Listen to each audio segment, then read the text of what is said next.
Hello students, welcome back to PSC for CBSE. My name is Tabassum और आज की video में हम लोग डिस्कस करने वाले हैं सीबीएसई क्लास 10th इंग्लिश का जो लेसन नंबर 4 है, जिसका नाम है from the diary of Anne Frank. उसके मोस्ट इंपोर्टेंट क्वेश्चन आंसर्स जो कि एग्जाम के पॉइंट ऑफ व्यू से काफी इंपॉर्टेंट है। सो बिफोर द एग्जाम आप इस चैप्टर के इन क्वेश्चन आंसर्स को जरूर प्रिपेयर कर लीजिएगा।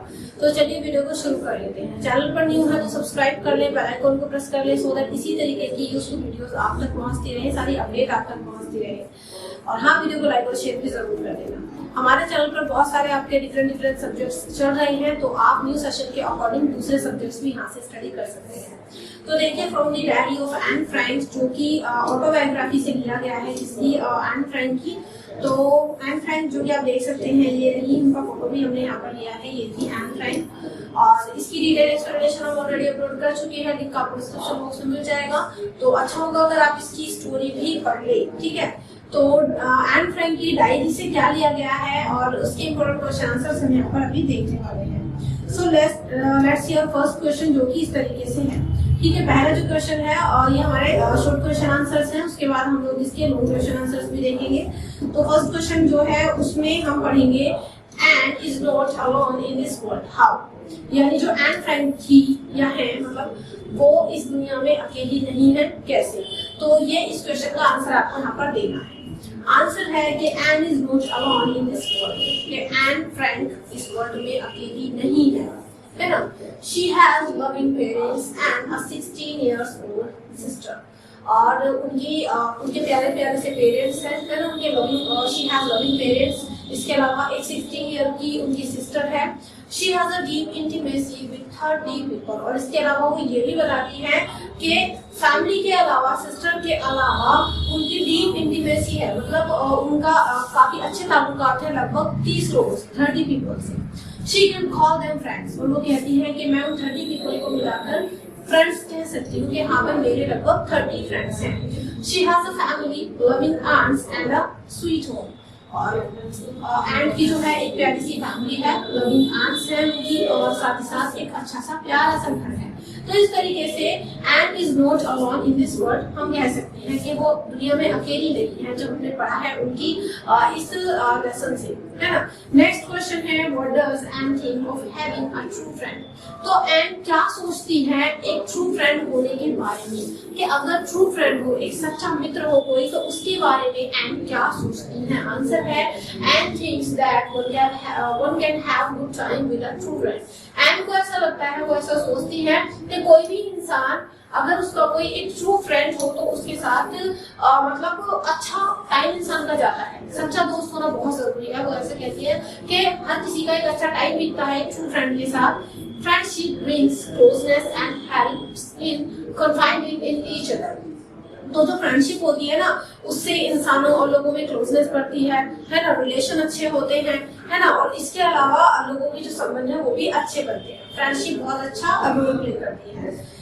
तो we can talk ordinary things with anybody else. और बाकी ऑर्डिनरी बातें तो हम जो है आम लोगों से भी कर सकते हैं, लेकिन जो क्लोज फ्रेंड्स होते हैं, जो ट्रू फ्रेंड्स होते हैं, उनसे हम अपनी जो मतलब गंभीर समस्याएं होती हैं या फिर जो हमारी बहुत ही प्राइवेट बातें होती है, वो भी हम लोगों से शेयर कर सकते हैं। बाकी ऑर्डिनरी थिंग्स तो हम किसी के साथ भी शेयर कर सकते हैं। सो दैट्स हाउ एंड ये सोचती है कि हैविंग ट्रू फ्रेंड्स ये इम्पोर्टेंट होता है भाई, तो इसके बारे में ये ऐसा सोचते हैं। नेक्स्ट क्वेश्चन हम देख लेते हैं। नेक्स्ट क्वेश्चन है question number 3, Why was the entire class in deep anxiety? इस क्वेश्चन का आंसर जो है वो सामने लिखा हुआ है। क्वेश्चन का मतलब है कि पूरी क्लास बहुत ज्यादा चिंता में क्यों थी, मतलब इस लेसन के अंदर। आंसर है, the entire class was in deep anxiety. पूरी क्लास बहुत ज्यादा एंजाइटी में थी, है ना, because the students were to move up to the next form. जैसे कि होता है ना, मतलब रिजल्ट डिक्लेयर होता है, उसके बाद बच्चे नेक्स्ट क्लास में आते हैं। तो पूरी क्लास इसलिए एंजाइटी में थी क्योंकि अब सब बच्चों को नेक्स्ट फॉर्म में मूव करना था। None knew who will be kept back and when will be promoted. किसी को नहीं पता था कि कौन बैक रह जाए, किसकी बैक आ जाए और कौन प्रमोट होके नेक्स्ट फॉर्म में पहुंच जाए। So the entire class was quaking in its boots. तो इसलिए पूरी क्लास ना ऐसे ऐसे अपने बूट्स को क्वैक कर रही थी, मतलब अपने जूते पटक रही थी एक तरीके से। सबको बहुत एंजाइटी हो रही थी। नेक्स्ट क्वेश्चन है, write down some of Anne's reactions about the class. तो यहाँ पर इस क्वेश्चन में आपको एन फ्रैंक के कुछ रिएक्शंस जो है बताने हैं क्लास के बारे में। तो क्लास के बारे में उनके क्या रिएक्शंस थे, बच्चों के बारे में उनके क्या रिएक्शंस थे, एन फ्रैंक के आपको बताना है। आंसर है Anne was herself troubled about maths। देखो एन जो थी ना, उनको मैथ्स से बड़ा डर लगता था, मैथ्स में उनको प्रॉब्लम आती थी, है ना, तो अच्छी नहीं थी वो मैथ्स में। She was not sure to pass, और वो श्योर भी नहीं थी कि मैथ्स में मैं पास हो पाऊंगी या नहीं, है ना। हो सकता है मतलब बहुत सारे ऐसे स्टूडेंट्स होते हैं जिनको लगता है कि अरे ये वाला तो मुझे सब्जेक्ट बड़ा टफ लगता है, तो उसमें मैं पास हो पाऊंगी या नहीं हो पाऊंगी। तो एंड को भी यही लगता था, she was not sure about the maths, कि मैं मैथ्स में पास हो पाऊंगी या नहीं। She was not much worried about her girl friends, लेकिन उनको जो है ना अपनी जो फ्रेंड्स थी, जो उनकी गर्ल फ्रेंड्स थी, उनकी चिंता इतनी ज्यादा नहीं थी, उनको लगता था ये तो सब हो जाएगा पास, है ना। But she said that there were some foolish students who could be kept back in the same form, लेकिन एंड को ये लगता था कि कुछ ऐसे फूलिश स्टूडेंट्स भी हैं क्लास में जो इसी सेम फॉर्म में रह सकते हैं, हो सकता है वो प्रमोट होकर नेक्स्ट फॉर्म में ना जाए। तो ये पूरी क्लास के बारे में एंड के विचार थे। क्लास के अलावा खुद के बारे में भी वो सोचती थी कि हो सकता है कि मैं ऐसा ना कि मैथ्स में रह जाऊं। सो चलिए नेक्स्ट क्वेश्चन हम लोग अभी देखते हैं, व्हिच इज क्वेश्चन नंबर 5, है ना। तो क्वेश्चन नंबर 5 है, अगेन ये आपका शॉर्ट क्वेश्चन है, और बाकी ये पीडीएफ आपको मैं टेलीग्राम पर शेयर कर दूंगी, जिसका लिंक डिस्क्रिप्शन बॉक्स में है। So if you haven't joined Telegram yet, so must join, because आपके ऑल सब्जेक्ट्स के मोस्ट इंपोर्टेंट क्वेश्चन आंसर्स हम टेलीग्राम पर शेयर करते हैं। टेलीग्राम का लिंक डिस्क्रिप्शन बॉक्स में गिवन है। चलिए नेक्स्ट देख लेते हैं। क्वेश्चन नंबर 5 है, write down and report with school teachers. Report का मीनिंग होता है संबंध यानी रिलेशन। तो एन फ्रैंक के जो रिलेशन थे, संबंध थे अपने स्कूल टीचर्स के साथ, वो कैसे थे। हर स्टूडेंट के रिलेशन अपने टीचर्स के साथ कुछ अलग ही होते हैं, किसी के अच्छे होते हैं, किसी के बुरे होते हैं, है ना। हो सकता है कि बच्चे अपने कुछ पर्टिकुलर टीचर से डरते हो, चिढ़ते हो। तो ऐसे ही एन के जो रिपोर्ट थे अपने टीचर्स के साथ, स्कूल टीचर्स के साथ, उनके बारे में आपको बताना है। आंसर है there were 9 teachers in school। देखो 9 टीचर्स थे इस स्कूल में, 9 टीचर थे। among them there were 2 women and 7 males। और उन 9 में से 2 women थी, है ना, और 7 मेल टीचर थे यहाँ पर। One Mr. Keezing was an old-fashioned type of teacher। उनमें से जो एक टीचर थे ना, मिस्टर कीजिंग, वो एक ओल्ड फैशन टाइप के टीचर थे। तो एन की ज्यादा कुछ खास उनसे बढ़ती नहीं थी। He was a strict fellow। इसके अलावा बहुत स्ट्रिक्ट भी थे mister Keesing. He remained angry with Anne because of her talkative habits। और जो मिस्टर कीजिंग थे ना, वो एन से हमेशा ना ऐसे नाराज से रहते थे, गुस्सा रहते थे, एंग्री रहते थे। क्यों? क्योंकि एन का जो नेचर था वो बहुत ही टॉकटिव था। उसकी जो हैबिट्स थी, वो बातें करती रहती थी, बोलती रहती थी। तो ज्यादा जो बातूनी बच्चे होते हैं, टीचर कभी होते हैं, उनसे भी गुस्सा होते हैं। तो बस यही रिलेशन था एन का मिस्टर कीजिंग के साथ, अपने टीचर के साथ। और यहाँ पर ये भी बताया गया है कि कितने मेल एंड फीमेल टीचर्स थे क्लास के अंदर। ठीक है, now let's see the next question, जो कि आपके लोग क्वेश्चन आंसर्स होने वाले हैं। तो 2 क्वेश्चन आंसर्स हम देखेंगे जो कि एग्जाम के पॉइंट ऑफ व्यू से ही तैयार किए गए हैं, तो आप उनको भी प्रिपेयर कर लेना। So we have seen the 5 important short question answers. I hope आपने अच्छे से इनको समझ लिया होगा। चलिए देख लेते हैं नेक्स्ट क्वेश्चन जो कि आपके सामने है।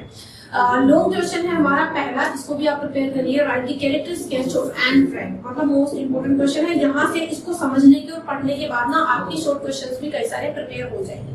ठीक है, डायरेक्टली अगर ये क्वेश्चन नहीं भी एक बार को आता है तो आपकी इनडायरेक्टली बहुत हेल्प करने वाला है, क्योंकि इस आंसर में आपको एन फ्रैंक के बारे में बहुत कुछ जानने को मिलेगा।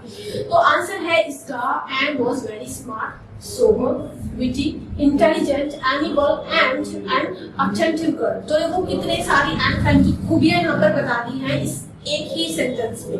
तो एन जो थी वो स्मार्ट गर्ल थी, सोबर थी बहुत, विटी, है ना, और विटी थी, वो इंटेलिजेंट भी थी, इसके अलावा खुश मिजाज थी, हंसती रहती थी, और अटेंटिव गर्ल थी, अटेंशन पे करती थी। और ऑटो फ्रैंक, किसकी बेटी थी वो? Her father name was auto Frank. Being a German born Jewish girl, she wrote in Dutch language। और क्योंकि वो जर्मन born Jewish girl थी, तो इसलिए वो डच लैंग्वेज में लिखी थी, उन्होंने डच लैंग्वेज में लिखा। Later her work was translated in many languages। तो उन्होंने जो ये लिखी थी ना डायरी फाइन फ्रेंड, ये उन्होंने डच लैंग्वेज में लिखी थी, बाद में इसको बहुत सारे अलग अलग लैंग्वेजेस में ट्रांसलेट किया गया, है ना। It became one of the world's most widely read books। और ये जो है एन फ्रैंक की जो है इसको मतलब पूरे वर्ल्ड में बहुत ज्यादा पढ़ा गया और बहुत ज्यादा इसको एडमायर किया गया। There have been several films, televisions and theatrical production and even an opera based on the diary। और ये जो From the Diary of Anne Frank, मतलब ये जो एन फ्रैंक की ऑटोबायोग्राफी है ना, ये इतनी फेमस थी, पूरी वर्ल्ड फेमस थी ये। और पहले इसको ओरिजिनली लिखा गया डच लैंग्वेज में, देन इसको ट्रांसलेट किया गया अदर लैंग्वेजेस में, और इसके ऊपर बहुत सारी फिल्म्स बनाई गई, टेलीविजन बनाए गए, है ना, थिएट्रिकल प्रोडक्शन किए गए, इवन एक ओपेरा भी बनाया गया इसके ऊपर, इस डायरी के ऊपर ही। She had an insightful mind, जो एन फ्रैंक थी उनका जो माइंड था इंसाइटफुल था, बहुत ही व्यवहारिक माइंड था उनका। She dedicated herself to Kitty. अब देखो ये भी है, किटी भी है इसमें, a name given to her friend in the form of a diary। तो वो अपनी पूरी स्टोरी को डेडिकेट करती हैं, अब खुद को वो डेडिकेट करती हैं, किसको? किटी को। किटी कौन थी? उनकी फ्रेंड थी, और फ्रेंड कौन थी? ये डायरी थी, मतलब एक उनकी फेवरेट डायरी। तो डायरी का नाम उन्होंने किटी रखा, उसी में उन्होंने अपनी ये सारी चीजें लिखी है, अपनी ऑटोबायोग्राफी एक तरीके से लिखी। When she wrote, she viewed that none would be interested in the musings of a 13-year-old schoolgirl। जब उन्होंने लिखा इस डायरी को, उनको ऐसा लगा एन फ्रैंक को कि कोई भी इंसान क्यों इंटरेस्टेड होगा एक 13-year-old गर्ल की जिंदगी में, या वो क्या सोचती है जिंदगी के को लेकर के, वो क्या लिखती है, तो ये चीजें पढ़ने में कौन इंटरेस्टेड होगा। According to her she had a fine family. तो देखो एन के अकॉर्डिंग उनकी एक अच्छी मतलब फैमिली थी, अच्छा परिवार था, जिसको वो लविंग फैमिली बोलती हैं। She was needing a friend to confide in each other. लेकिन बावजूद इसके एन फ्रैंक को एक बहुत ही मतलब पक्के वाले दोस्त की जरूरत थी, बेस्ट फ्रेंड की जरूरत थी, जिससे वो अपनी बातों को शेयर कर सके। So she started writing and keeping a diary. So that's why उन्होंने जो है स्टार्ट किया, क्या करना, एक डायरी लिखना स्टार्ट किया, और सारी चीजें वो उसी में लिखती थी और उसको अपने पास रखती थी। She had an intense love for the grandmother and her teacher, Mr. Tubers। अब देखो एन फ्रैंक को अपनी फैमिली से तो प्यार था ही, इसके अलावा अपनी ग्रैंडमदर से वो प्यार करती थी, अपने टीचर मिस्टर क्यूब्रस से वो बहुत ज्यादा रेस्पेक्ट और प्यार करती थी। बट मिस्टर कीजिंग जो थे ना, मिस्टर कीजिंग जो मैंने अभी आपको बताया, उनके मैथ्स टीचर थे, वो पसंद नहीं थे एन फ्रैंक को, है ना, तो उनसे ज्यादा बनती नहीं थी। हर he punished her for her talkative nature by assigning essays, है ना। तो जो मतलब एन फ्रैंक के टीचर थे मिस्टर कीजिंग, वो पसंद नहीं करते थे एन फ्रैंक को, बिकॉज वो बहुत बातें करती थी, she was like a chatter box. तो इसलिए पनिशमेंट के तौर पर जो है जो मिस्टर कीजिंग थे, उन्होंने एन फ्रैंक को ऐसे लिखने को दिए, कई बार ऐसे लिखने को दिए, है ना। But she had the upper hand, लेकिन फिर भी मतलब एन फ्रैंक तो और चीज थी, वो तो मतलब करती है उन्होंने फिर भी। चलिए नेक्स्ट क्वेश्चन देख लेते हैं। नेक्स्ट क्वेश्चन जो है आपके सामने again it's a long question. तो लॉन्ग क्वेश्चन है, how did Anne respond to the punishment of mister Keesing. ये काफी इंटरेस्टिंग सा हमारा क्वेश्चन है, और साथ ही साथ ये मैं आपको बता दूं कि ये भी एग्जाम में बहुत इंपॉर्टेंट है, यहाँ से आपके शॉर्ट क्वेश्चन भी कई सारे बन सकते हैं। आंसर है, देखो एन ने किस तरीके से, जो मिस्टर कीजिंग ने एन फ्रैंक को पनिशमेंट दी थी ना, तो उसका रेस्पॉन्ड कैसे किया। होता है ना कि कोई टीचर आपको पनिशमेंट दे, तो आप किस तरीके से उसका रेस्पॉन्ड करोगे, है ना, पनिशमेंट पे। क्या बाकी में उस पनिशमेंट पे खरा उतरोगे, या अपनी तरफ से अभी भी आप कुछ ना ऊट-पटांग हरकतें करोगे। तो वही इस क्वेश्चन का आंसर है कि किस तरीके से एन फ्रैंक ने मिस्टर कीजिंग, जो उसके मैथ्स टीचर थे, उनकी पनिशमेंट को रेस्पॉन्ड किया। तो let's see the answer. By nature Anne Frank was talkative, her mathematics teacher mister Keesing was an old fashion person. By nature जो एन फ्रैंक थी वो बहुत बातों की थी, she was like a chatterbox.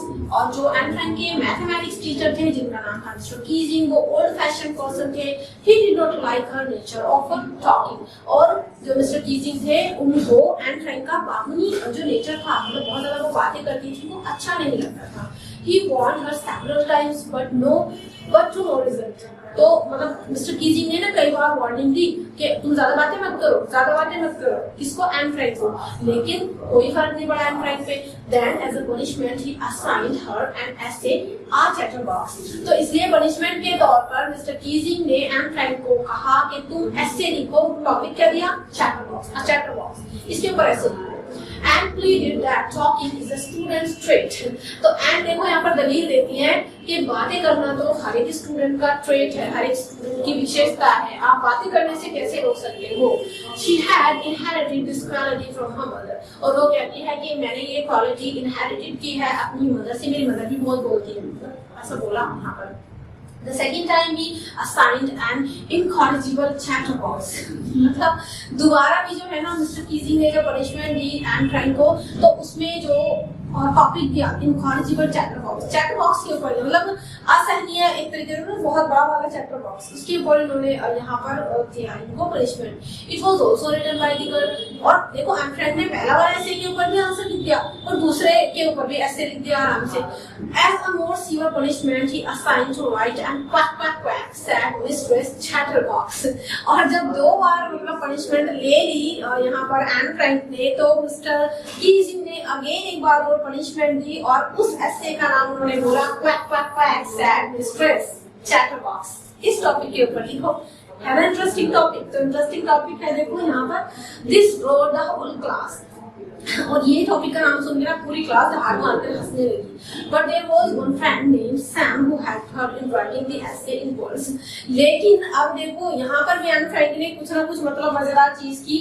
तो उनका एक फ्रेंड था जिसका नाम था सैम। तो उस फ्रेंड ने इस एसे को लिखने में जो टॉपिक था ना क्वैक क्वैक क्वैक वाला मतलब है ना, और सैड द मिस्ट्रेस चैटरबॉक्स, तो इस टॉपिक के ऊपर पोएम में लिखने में हेल्प की। पोएम में ऐसे लिखा था उन्होंने एकदम रिदम में। When the poem was read in the class, the joke fell on the actor. और जब इस पोएम को क्लासरूम में सुनाया गया तो मतलब बस खूबी मतलब हंसी आई सब लोगों को, है ना। तो ऐसा थी एन फ्रैंक इस तरीके से। और ये जो था उनका सब ये पनिशमेंट का रेस्पॉन्ड वो चल रहा था, पनिशमेंट का रेस्पॉन्ड वो दे रही थी। चलिए आगे है आपका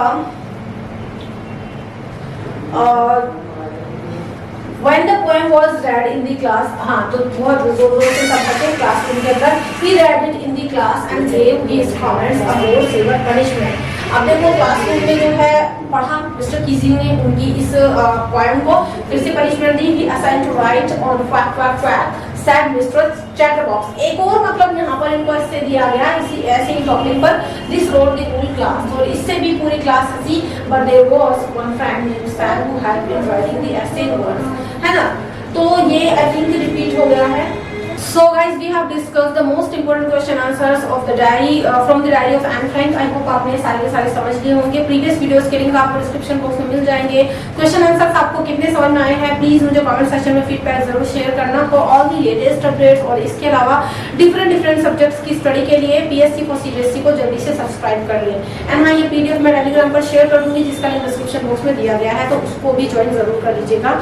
तो चलिए do like share comment and subscribe. See you in the next video. Next video में हम लोग डिस्कस करेंगे नेक्स्ट चैप्टर के important question answers. So till then keep studying bye studying. Thank you so much and good bye.